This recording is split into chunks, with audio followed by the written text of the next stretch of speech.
Hello, everybody. Welcome to the Creative Minds, another episode of interesting information about marketing. And I hope that you are all good and safe with COVID-19. Today on the episode, we're going to talk about storytelling. And behind the cameras, we have Stuart, as always. And at the Technic, we have Mick Klausner, who's helping us as we are doing this streaming from our respective home offices today. So we're talking about storytelling and how it fits to marketing, B2B, B2C, how it fits together, and why is it that storytelling is becoming such a trend, or has been in fact a trend, and it's such an important element of a marketing strategy. Yes, Stuart, how are you doing tonight? I'm good, thanks. Back here in my office. I'm hoping that this office will change into something a little bit more beautiful at some point in the coming months. So I've been busy doing that. So otherwise, just have to make do with this beautiful blue curtain. That sounds really cool. So storytelling, we decided to do this topic because obviously, I mean, my recollection of storytelling would be, like the ad for detergent or laundry detergent that you have the kids playing outside, jumping into the mud, coming home, and the clothes have to be ready, spanking white for the next day for whatever birthday party that is going on. And miracle, the product does the job and goes on with storytelling. But I think storytelling now, with the fact that video marketing is such a push forward, and also that there are more, I would say, emotions that are coming into the level of marketing that are being triggered by marketing is important. And storytelling is this thing that says that um, I'm not going to list the features of my product or what I'm good at, but I'm going to show the results and create that emotional link into the mind of the audience that is going to tell them saying, my brand is cool, my product is great, my service is the best one, but without sometimes even mentioning it. And so it's kind of like a subliminal message. Stuart, you're writing scripts and you're doing a whole lot of writing. So how does it fit to you, storytelling? Yeah, I think that's you've sort of captured a lot of the core elements of what goes on when we're creating storyboards and scripts for video. The term storytelling, obviously, it always in me it always invokes this smell of the bonfire of burning wood, all sitting around and going back potentially thousands of years, where people would sit around in the evening and tell each other stories, which were perhaps supposed to help us make better choices in our life, or explain dangers to us in a slightly more interesting way. So storytelling's been a big part of society for millennia. And with the advent of video, the nice thing is it brings lots of different elements together that you can't get through any other platform. We've spoken before about how important storytelling is to the written word. If I'm writing an article or a white paper, obviously storytelling is a big part of that, to talk about what a product or a solution allows the user to be able to achieve that they wouldn't be able to otherwise achieve, instead of just saying this is 20% faster than the previous version, which is meaningless in many cases to a lot of people. So that storytelling element is critical. But with video, you've not just got the spoken, the written word. The written word is spoken, and then you've also got the visualization that goes with it. So it's very important to take a step back and think very carefully about what it is you're trying to create. And I think this is the key element here of storytelling is the fact that when we look at B2C has been used to do storytelling as for many years. And to me, the stuff that has been coming up has been even things like I'm PC and Mac, and those series about showing some features, sometimes in a humorous way, and sometimes not even talking per se about the product or the feature. So I think this is really cool. On the B2B side, though, I mean, traditionally, it's been very much into like my product is the fastest, or my product is the biggest one, or saves you more money than anything else. But I think that now with all the drive also around ecology, around the fact of sustainability, brings that big element of being able to tell stories about how customers have been successful or how it can help the environment or it can help a situation or people just being more happy doing work that way. and bring that together into an element of storytelling. And that, I mean, we see some that are done by big movie directors, where now it's no longer just a 15 seconds, 25 seconds ad. It's like a 3, 4, 5 minutes movie, even sometimes longer, right? Yeah, and that's the critical thing to those types of videos is, I think, how confident you are as a brand, or perhaps as a product marketer, as to whether you're going to go down that route in the B2B space. So that's really the first thing. Obviously, there's some big companies, big conglomerates who are out there, and they probably want to direct attention towards themselves, maybe for stockholder value, or maybe because they are trying to change the world, or trying to change the environment. They're trying to change expose their social responsibility, so people can see why you should do business with them.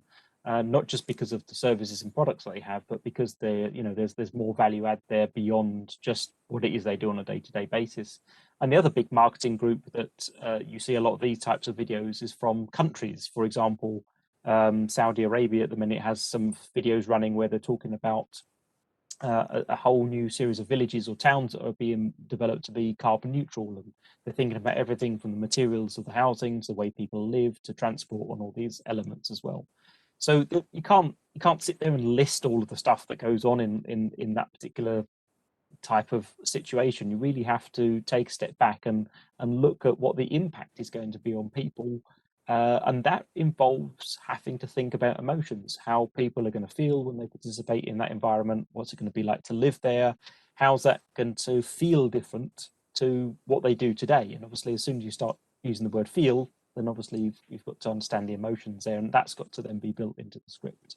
And obviously now with social media having so much video, I would say video content becoming really the next, I mean, is the way now of doing a lot of advertising, webinars, and everything else. Video is becoming a very intuitive way of doing things. I mean, look at us. I mean, we're doing a broadcast out of our home offices. And this is something that not that long ago was not even possible. So obviously this makes, it brings video to a video marketing strategy into a much closer level of accessibility, but also a lower cost. And it's becoming an element of differentiation between a brand and another, or a product and another, a campaign and another. I think this is important. It's kind of the same for me, like listening to a stereo record playing and then suddenly seeing the video clip on TV. It brings a different dimension into the way things are done. And this is not just about video marketing, which, I mean, you could still show the product and what it does and the features, but it's in fact more about the feeling, about possibly even social responsibility, or about making it that people accept the fact that working with your product or your brand is better because of something that is totally unproduct related. It could be because it's more ecological, or because it's more efficient, or because it's just cooler. And I think those are those elements of emotion that storytelling can bring to an audience, whereas uh, just showing a data sheet like you were referring to, just it's basically reciting just a text. Yeah. I think it's the introduction of video into the marketing mix has become a double-edged sword. So the fact that it's so easy and cheap in terms of monetary outlay to create a video has obviously opened up video as a medium to lots of people where it wasn't previously available. But at the same time, that doesn't have any bearing at all on the quality. There's obviously groups of people who, with free tools and minimal video equipment, are able to do a fantastic video. But there's also even more people who can do a terrible video with the same pieces of equipment.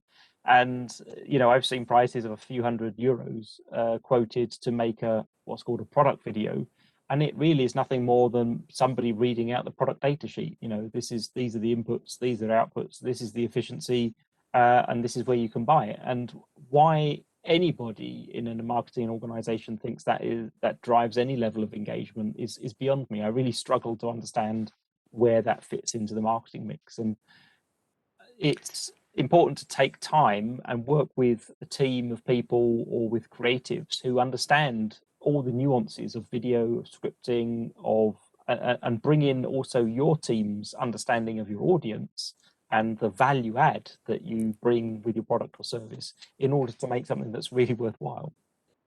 And here we talked about video from the beginning of this program a lot. And I think we need to really also make a highlight here. Storytelling is not just about video. Video is one of the tools. It feels like being the most intuitive one to use because it's storytelling, and we're used to that with movies, with programs on TV, with social media running on video, video clips and everything. But obviously, part of a marketing strategy, regardless if this is for a brand or a product or a combination, there's a need of a continuity into the story, literally.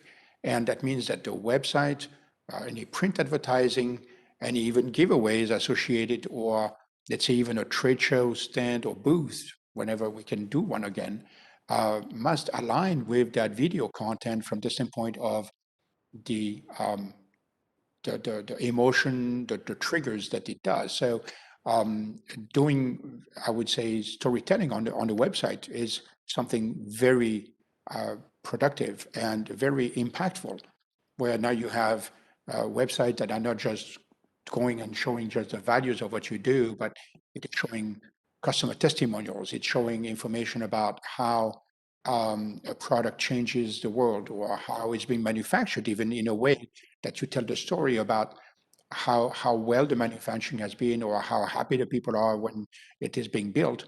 And then this transcedes into the print advertising and obviously interviews and into a potential booth that would be going alongside with a theme that is linked to that storytelling. Yeah, there's room definitely to make sure there's a thread through all your marketing activities. And if you haven't actually ventured into the space of doing video to date, there's a good chance that a lot of what you're already doing is suitable for starting a video conversation, that's for sure. I don't think you can take a white paper or an article that you might have written and turn it straight into a video. Um, but the other aspect as well with video is you have to understand what role is it playing in my marketing activities. Am I trying to do lead generation with this? Am I trying to get people to come onto the website and look at some more information about this? Where are people going to see it? On YouTube, it's very busy. LinkedIn, it's also very busy. Most B2B businesses aren't promoting anything on television, for example. So you've got to make sure you understand which channel it's supposed to be going out to. And there's also, as we mentioned earlier, this discussion between, am I promoting a product or a service, or am I actually maybe big enough and famous enough or self-confident enough that I'm actually just focusing on highlighting my brand and trying to make an emotional attachment to my brand. For example, there's a big conglomerate on the African continent, and their video we were looking at earlier. They basically they do lots of different things in terms of infrastructure, building roads, building bridges, and so on and so forth. But with their video, what they're saying is, hey, the way we do work is that we employ local people for the jobs, we employ local businesses for deliveries, we employ local businesses for materials, and the social impact of the projects we have is held by us in high regard. And the implication, therefore, is that if you want to build a bridge and your interest is also on having a social impact, then you should go to them and work with them on that project rather than just try to look for somebody who can do it for the cheapest price possible. Absolutely. And we have to remember that I mean, to me, storytelling is something that comes into the culture of the company and the brand. In many cases, I mean, a product, you can take a given product and show the features of it, and each product has going to have his own different features or different sets, and I would say it's different strengths. But the storytelling is, in fact, something that is a little wider than the product and sometimes doesn't even mention the product. And it's something that is linked to the corporate culture of the company on how your business and company and brand wants to position itself into the world and what are the innuendos that you want that to do. And this is a big piece of a marketing positioning strategy that has to be built for any company about understanding what is it you want people to remember when they see the logo, when they hear music, or when they see a product, or even beyond that. I mean, you have companies now that are coming and saying, when you buy from me, we will plant trees automatically for every dollar or every euro that is being put in. We will plant trees. It has zero to do, honestly, with their product. It has to do with their corporate culture, the positioning that they are trying to differentiate themselves into the market by doing this. And that storytelling and showing how it is being planted and everything has zero to do literally with the product, but it has to do with the fact that the audience is remembering the company through a given action that is done or through humanitarian activities. And what I found lately, and it's growing really fast, is that a lot of companies are using, I would say, humanitarian causes or environmental situations to position the company as being a social good player into the world and using that as part of storytelling. I think this is something that is very powerful. Hmm. I agree, and like you say, we've seen more of that in some of the examples we've been looking as we were researching for this particular show. I think, though, on a sort of practical side, many business to business organizations are probably not that far along. I think if you're a large organization, let's say like Lufthansa, or an IBM or an Intel or something like that, these social responsibility programs are something that you can integrate quite easily. But I think for smaller businesses, um, it's very difficult to be able to do anything that has any broad impact. Maybe there's a local service or a local social impact that can be had through a kindergarten, for example, or some local support infrastructure that's required. I think the challenge that most business to business organizations have is actually understanding themselves in the first place. Many of them don't have, for example, a vision or a vision outline or any sort of positioning statements along their the focus on their products and the markets that they're in. And in the projects I've been working on recently, what we've found is it makes it much easier to work with creative organizations in order to start having that discussion about anything, and video is one part of that. Unfortunately, in a business to business environment, especially with technology, you're unlikely to find anybody who knows the software or the electronics or the hardware as well as you do. But you still need a way to bring third parties who are creatives on board and be able to impart to them in a few words and as simply as possible what it is you do and the benefits you have. And if you haven't got that in place already, it will make it very difficult to go down the storytelling route with anything, and especially with video. And I think you touched on a very interesting topic here is the fact that all this requires a very deep analysis about what is it that the company wants to show. And um, for a startup, I mean, we saw on the previous episode we just did like a couple of weeks ago, talking with Ganina Bankova about startups and how marketing is part of that, right? It requires this discussion very early into the stage of the building of a company about what is my image into the market that I want to have. And it's not the image of the product, but it's my image as a company into the market. I think a lot of companies that have been more mature companies or established companies have come the other way around.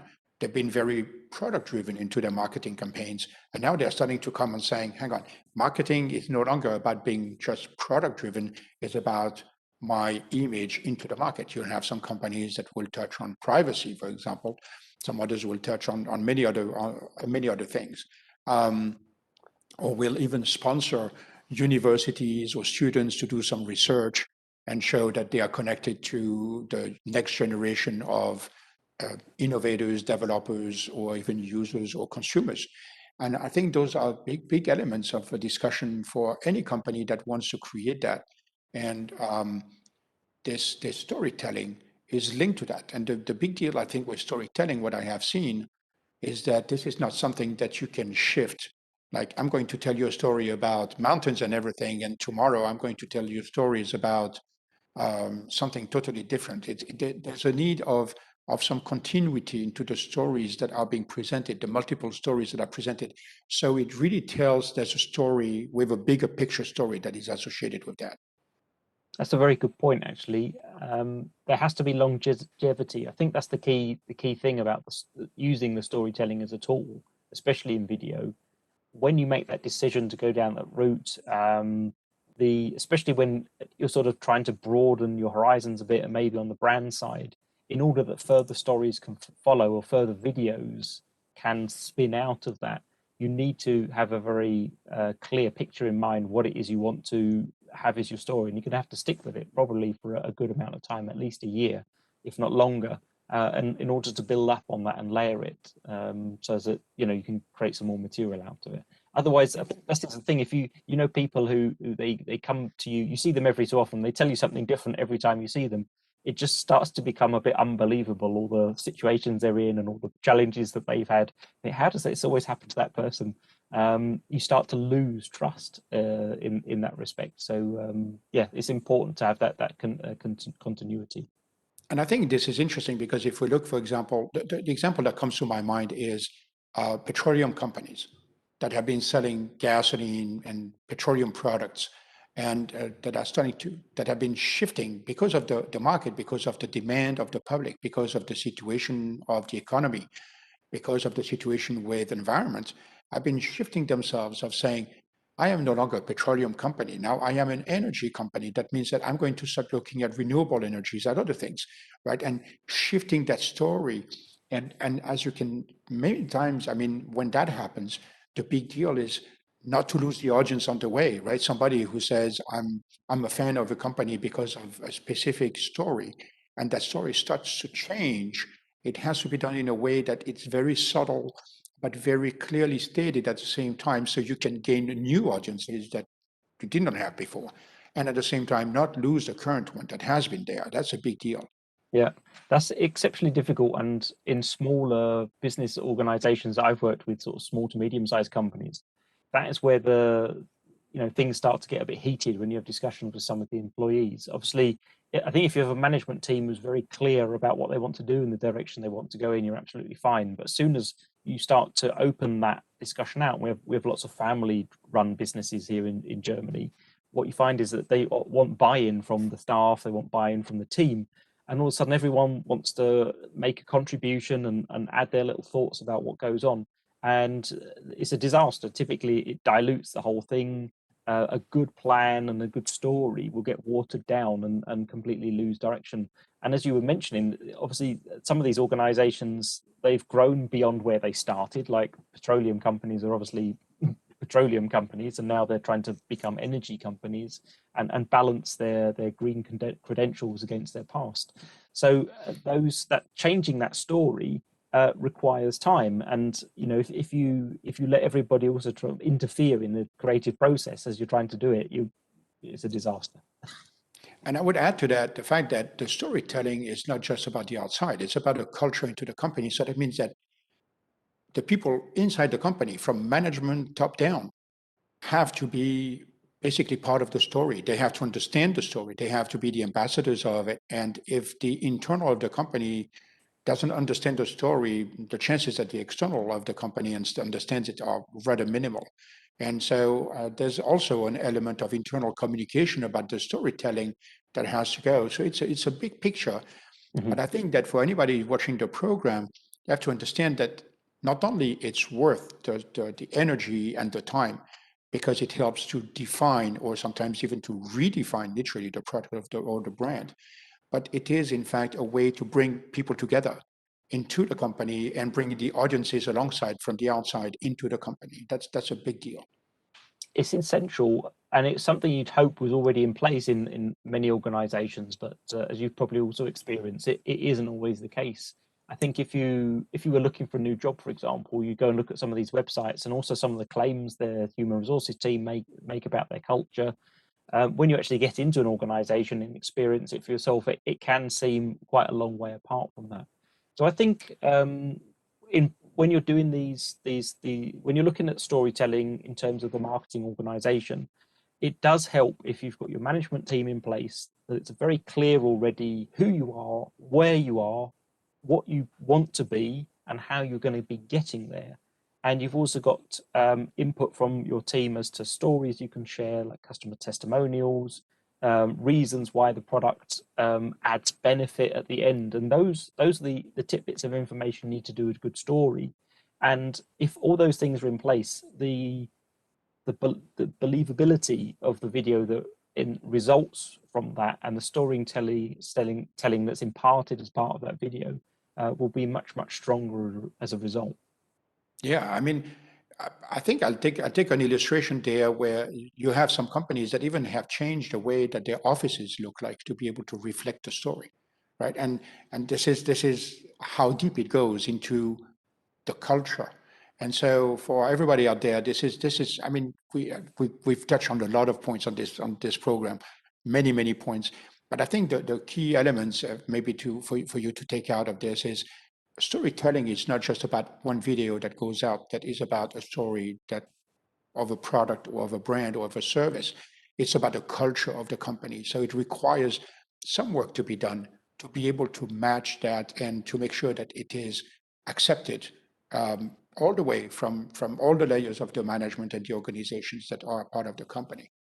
And then behind that, once that big story is there, it's about how to take smaller stories that can be shown to the audiences out there, customer testimonials, stories about how the product is manufactured, about the causes that it might support, or how of a better life it might bring to some people.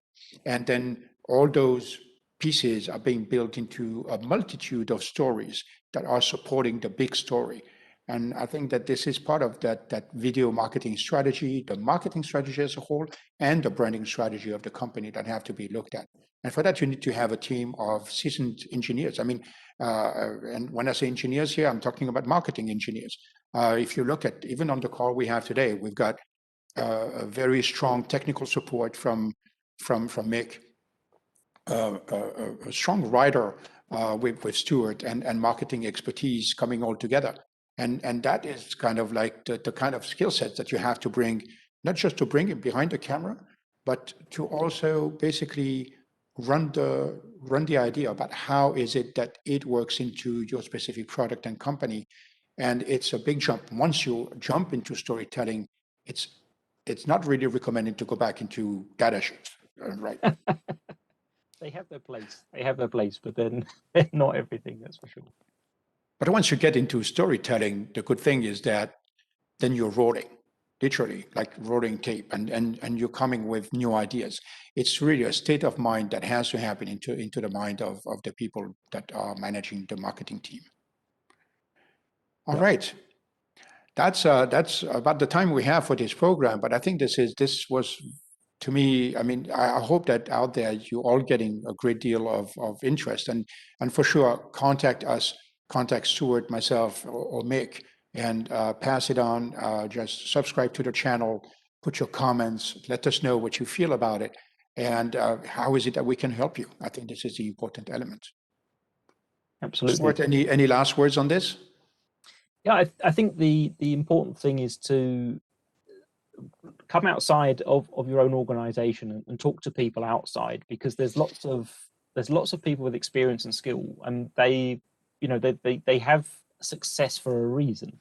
So it's worthwhile taking time to understand what it is they do and how they do it, and leverage those capabilities, because they can really make a difference to your marketing output. And like we say, that with video, there isn't really anything to do with the medium of video unless you're telling a story. So take a chance to look around also at some of the videos that are put online by various organizations, see what you like, see what is compelling, and use that as a basis for meeting other people and talking about what you'd like to do for your own organization. Awesome. Beautiful.